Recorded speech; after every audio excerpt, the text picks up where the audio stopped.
श्री हरि विष्णु भगवान की जय। आइए सुनते हैं गुरुवार बृहस्पति देव व्रत की कथा। प्राचीन काल में एक ब्राह्मण रहता था। वह बहुत ही निर्धन था। उसको कोई भी संतान नहीं थी।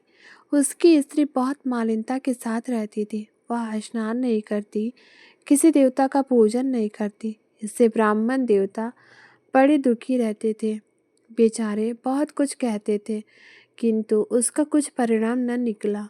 भगवान की कृपा से ब्राह्मण की स्त्री को कन्या रूपी रत्न पैदा हुई। वह कन्या अपने पिता के घर में बड़ी होने लगी और प्रातः स्नान करके विष्णु भगवान का जाप व बृहस्पतिवार का व्रत करने लगी।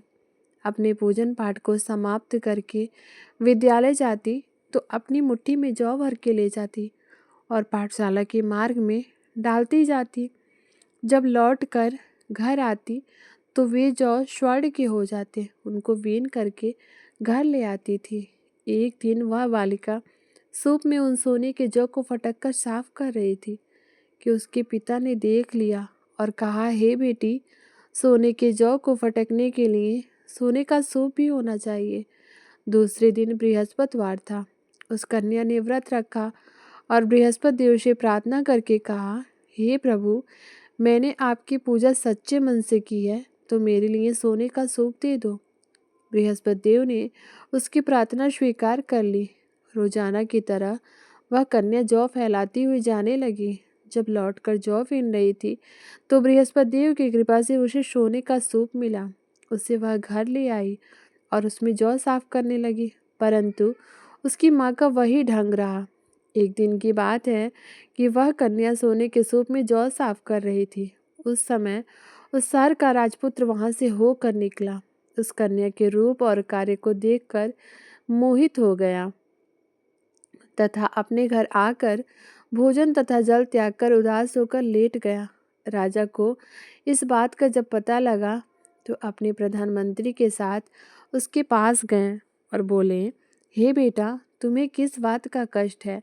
किसी ने अपमान किया है अथवा और जो कारण हो सो कहो, मैं वही कार्य करूँगा जिससे तुम्हें प्रसन्नता हो। अपने पिता की राजकुमार ने बातें सुनी तो वह बोला, मुझे आपकी कृपा से किसी बात का दुख नहीं है। किसी ने मेरा अपमान नहीं किया है, परंतु मैं उस लड़की से विवाह करना चाहता हूँ जो सोने के सूप में जौ साफ कर रही थी। यह सुनकर राजा आश्चर्य में पड़ गया और बोला, हे बेटा, इस तरह की कन्या का पता तुम ही लगाओ। मैं उसके साथ तेरा विवाह अवश्य ही करवा दूंगा। राजकुमार ने उस लड़की के घर का पता बतलाया। तब मंत्री उस लड़की के घर गए और ब्राह्मण देवता को सभी हाल बतलाया। ब्राह्मण देवता राजकुमार के साथ अपनी कन्या का विवाह करने के लिए तैयार हो गए तथा विधि विधान के अनुसार ब्राह्मण की कन्या का विवाह राजकुमार के साथ हो गया। कन्या के घर से जाते ही पहले की भांति उस ब्राह्मण देवता के घर में गरीबी का निवास हो गया। अब भोजन के लिए भी अन्न बड़ी मुश्किल से मिलता था। एक दिन दुखी होकर ब्राह्मण देवता अपनी पुत्री के पास गए। बेटी ने पिता की दुखी अवस्था को देखा और अपनी माँ का हाल पूछा। तब ब्राह्मण ने सभी हाल कहा। कन्या ने बहुत सा धन देकर अपने पिता को विदा कर दिया। इस तरह ब्राह्मण का कुछ समय सुखपूर्वक व्यतीत हुआ। कुछ दिन के बाद फिर वही हाल हो गया। ब्राह्मण फिर अपनी कन्या के यहाँ गया और सारा हाल कहा तो लड़की बोली, हे पिताजी, आप माताजी को यहाँ लिवा लाओ, मैं उसे विधि बता दूंगी जिससे गरीबी दूर हो जाएगी। वह ब्राह्मण देवता अपनी स्त्री को साथ लेकर पहुँचे तो वह अपनी माँ को समझाने लगी, हे माँ, तुम प्रातःकाल प्रथम स्नान आदि करके विष्णु भगवान का पूजन करो तो सब दरिद्रता दूर हो जाएगी। परंतु उसकी माँ ने एक भी बात नहीं मानी और प्रातःकाल उठकर अपनी पुत्री के बच्चों को जूठन को खा लिया। इससे उसकी पुत्री को भी बहुत गुस्सा आया और एक रात को कोठरी से सभी सामान निकाल दिया और अपनी माँ को उसमें बंद कर दिया।